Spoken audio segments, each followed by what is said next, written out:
Hello, everyone, and welcome to another episode of Wavelengths, an Amphenol Broadband Solutions podcast. I'm your host, Daniel Litwin, the voice of B2B. And folks, thanks so much for joining us on another episode of the show as we continue to break down major trends, technology, topics, and the major tectonic plate shifting forces that are shaping the larger broadband network industries and telecom at large. So thanks again for joining us here on the show. Make sure that you're heading to our website, amphenolbroadband.com. Again, that's amphenolbroadband.com. For more information on our solutions and services, obviously, but also for more info on our podcast. You can find more episodes of the podcast, including, a catalog of previous conversations, as well as notifications when we drop new episodes. You can also subscribe on Apple Podcasts and Spotify. Just hit that subscribe button and you'll have that full catalog, again, of previous and upcoming episodes.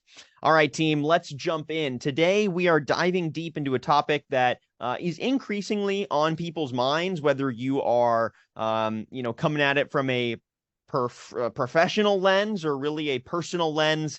That is security and privacy protection around connected homes and connected devices in general. So again, as our homes, our work sites, our offices, government buildings, you name it, as everything becomes smarter and filled with IoT devices, everything from a smart thermostat to a smart fridge, right? The question of security and privacy becomes increasingly critical. And the landscape is changing fast. There's more headlines highlighting solutions, risks, and the general ecosystem around securing the privacy of end user information across IoT networks. And so today we wanted to really unpack this dynamic, right? And get a pulse on the current health of IoT cybersecurity, you could say, and how that is affecting various nodes in this IoT ecosystem. So we're going to be covering a range of topics today, including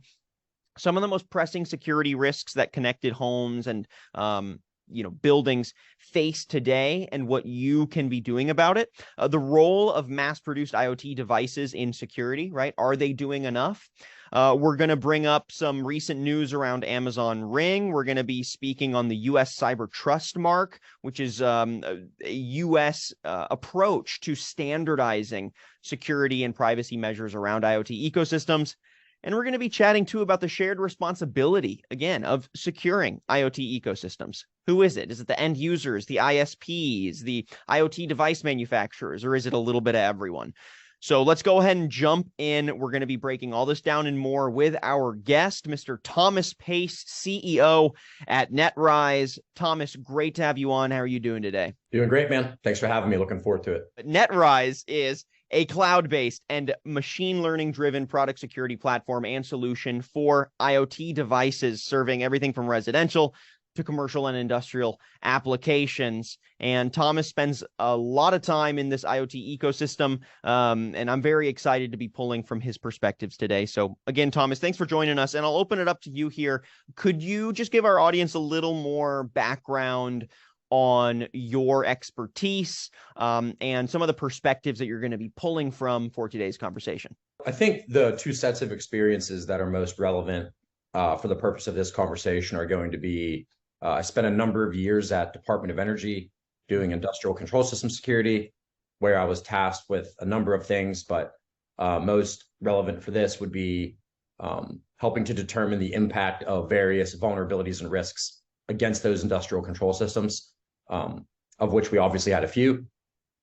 And what was made very apparent to me quite quickly was there was no technical capability really out there that was able to answer those questions in any kind of meaningful way. And so the only thing you were really left with the option to do was manually reverse engineer things or reach out to the device manufacturers, which is a less than effective approach for the most part. And then after that, I worked at a company called Cylance, where I also had a number of different roles, but I oversaw our IoT firmware and embedded system engagements. So basically, we were doing the work that we have automated here at NetRise in a manual format at a place like Cylance for overwhelmingly very large device manufacturers. automotive, medical device, satellite manufacturers, really you name it across the board. And so those two sets of experiences are really what inform this the most, but did a number of other things as well. So let's go ahead and jump in then into the meat of the conversation. I want to start by just painting a pretty wide picture here of what you see as the current state of IoT security and IoT security risks. So again, as IoT devices have become increasingly integrated into today's modern home, modern residence, security vulnerabilities have also escalated. So I'm curious if you can share your perspective on what you see as those most pressing security risks that connected devices face today. Give us your pulse. Where are things at? You've hit the nail on the head in terms of the number of devices that people are using in their homes, and just even from a commercial perspective has increased in a very exponential way. However, the security solutions have not increased in a commensurate fashion whatsoever. And so what happens when you have that dynamic is obviously something that's not particularly positive. And so what I really think is the fundamental problem here as it relates to the security or lack thereof of these devices is just a total lack of visibility in terms of what is even on these devices. What software components are they running? How old are they? What vulnerabilities exist? Are there credentials that are easy to break, et cetera, et cetera? And so, versus you think about laptops, desktop servers, like those things have thousands and thousands of different security solutions and technologies that can be, installed directly, put in front of. There's just a number of, ways that it's what the whole cybersecurity industry was, built for, obviously. And yet we don't have the same solutioning being developed for these kinds of devices, which is obviously why we started NetRise. So that's the big issue I see, is that without visibility, all the other things, you can't really build these other solutions and take all of these mitigating and remediation actions without having the visibility, which is what we are sorely lacking. Before we get a little more into that visibility layer, which we'll touch on here, I want to get your thoughts on various of, I guess, the motivators behind the initial increase in risk in the first place, right? Main reason being IoT devices have, really become a staple of the modern home. I mean, I'll raise my hand here and say most of the lights in my apartment are the Philips Hue lights, right? So I've got a ton of these fun lights. I can control all the vibes on my phone, but hey, it's now a bunch of new nodes that potentially pose a security risk. And so again, I think this highlights that just the mass production of IoT devices and the scope of how a consumer or an office worker or an on-site industrial worker, like the nodes and connections they now have with IoT devices have increased tenfold.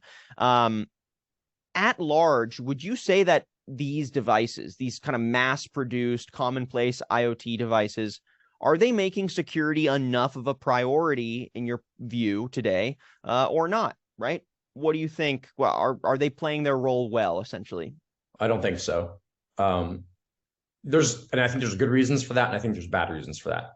I mean, time to market is what matters, not secure to market.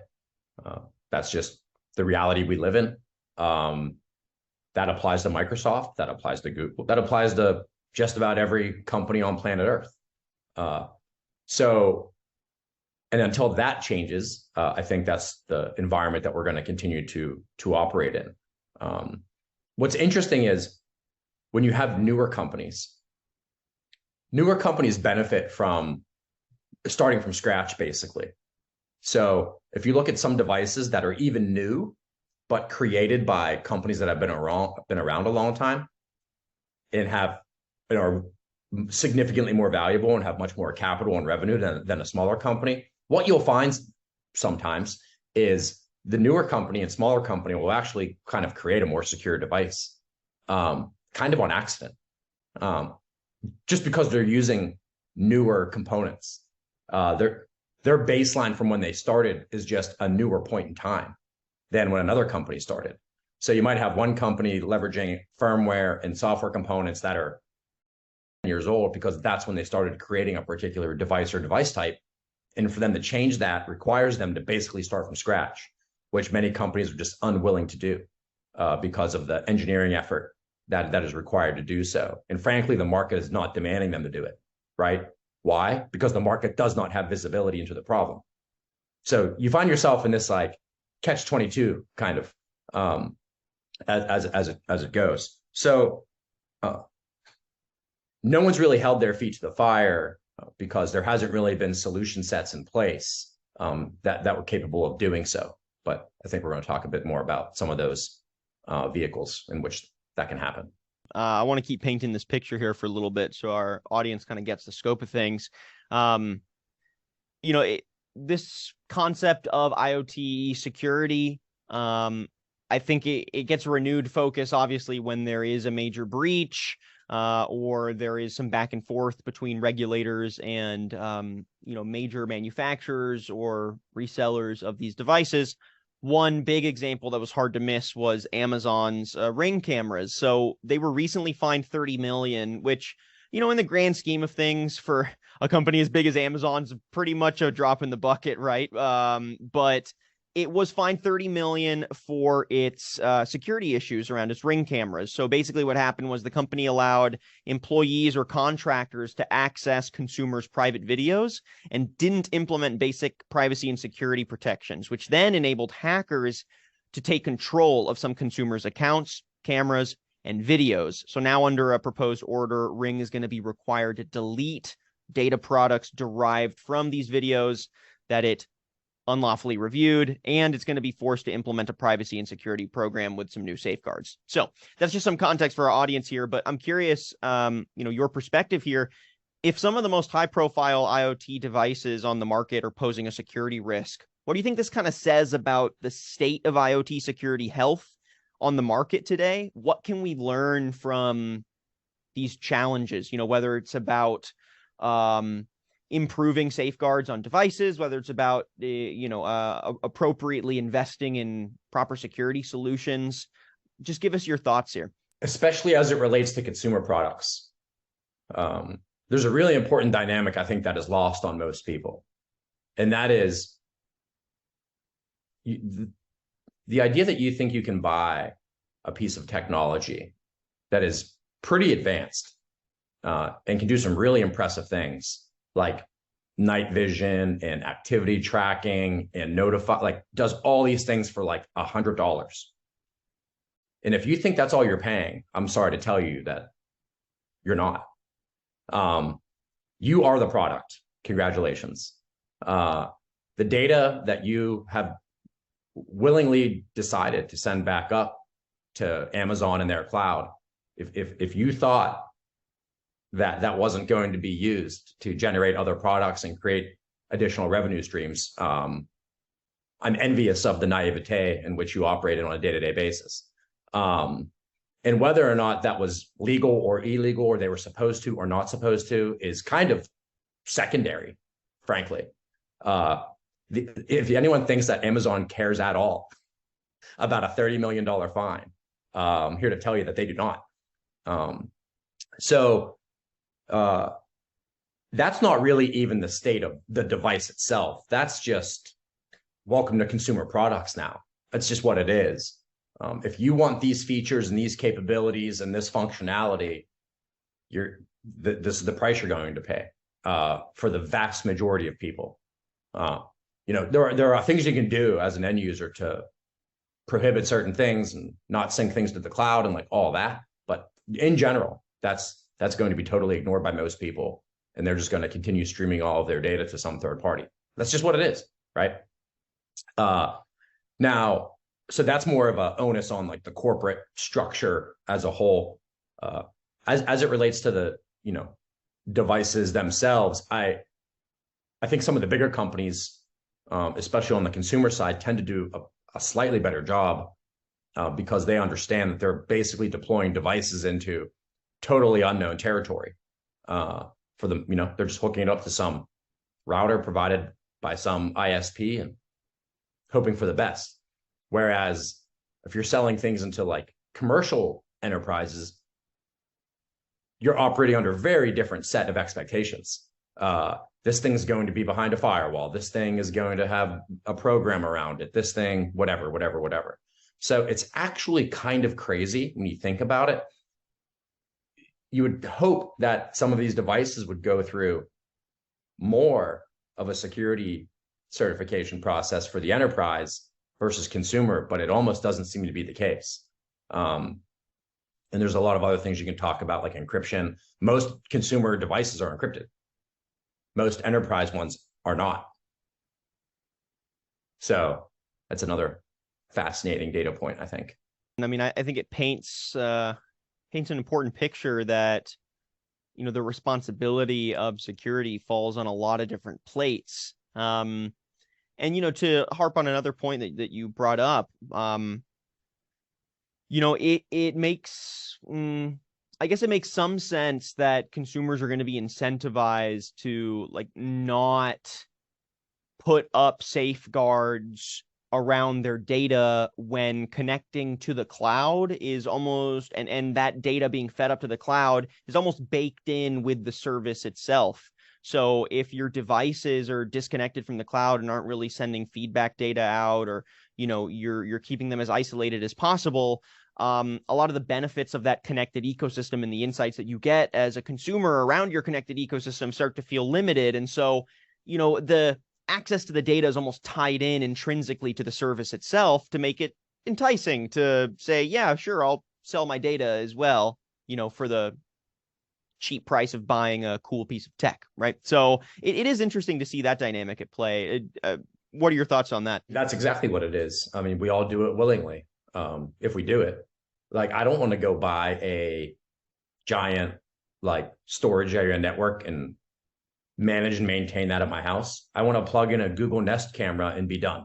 You bring up a good point, right? That this is a large ecosystem with a lot of nodes. And so as these devices grow in their reach, the question of where security is most needed, but also where a responsibility for securing the IoT ecosystem falls, starts to come into focus. And there's now a debate around this, right? So I've seen some reports that put a little more emphasis on IoT device origin, right? So people that are buying their devices, you should look into where is your device coming from, who's manufacturing it, what are their privacy and security standards, et cetera, et cetera. But there's also the network that these devices run on and securing said network.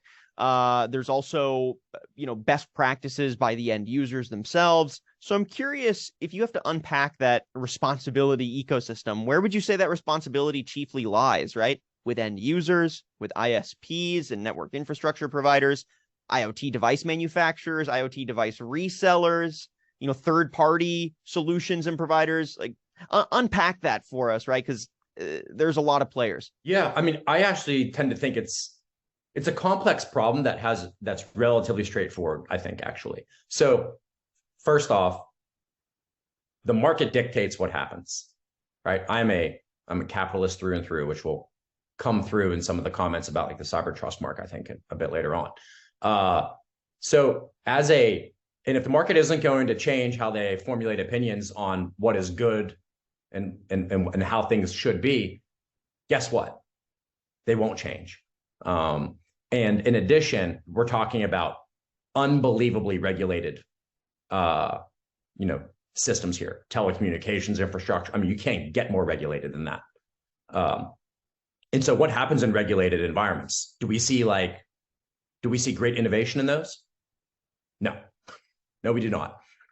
So the fact that we haven't seen like this great change and that security maybe isn't what we want it to be, if that's a surprise to anyone, I don't know what reality you've been operating in.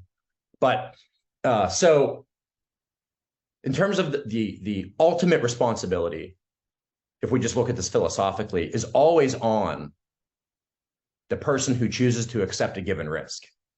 That's a really uncomfortable reality that people don't like to hear, right? They're like, well, what about the device manufacturer? And it's like, they possess a responsibility as well. They do. But at the end of the day, at the very end of the day, if you buy a thing or subscribe to a service or drive a car, congratulations. you have accepted that risk. If your car has a faulty whatever brake pedal and the brakes don't work and you slam into a wall and die, someone from that car manufacturer does not die. You do. You have accepted the risk. That's it. If you buy a camera and put it into your house and stream video that you don't want someone to see to a third party, you have accepted that risk. Period. It's not, that's what I mean about it being like a simple thing at the end of the day, kind of. Like, you have made this decision willingly. No one has held a gun to your head to do this thing. No one told you not to buy this camera or this car or this service or join this ISP or. Now, all of that being true, the device manufacturers have a part of this responsibility as well. I mean, arguably the biggest part of the responsibility, since they are the ones who are generating the revenue from this and, you know, putting these things into the market. So I guess that's, and by the way, you can see from CISA, who has this massive Secure by Design initiative that is one of the pillars of the National Cybersecurity Plan, is pushing back on the device manufacturers and saying, this is your responsibility and you need to be the people who make these devices more secure. Well, yeah, no one else can do it. Like, I can't, this is very different than like Microsoft and Windows. If you give me an insecure Windows operating system, you can make it secure doing a bunch of other things.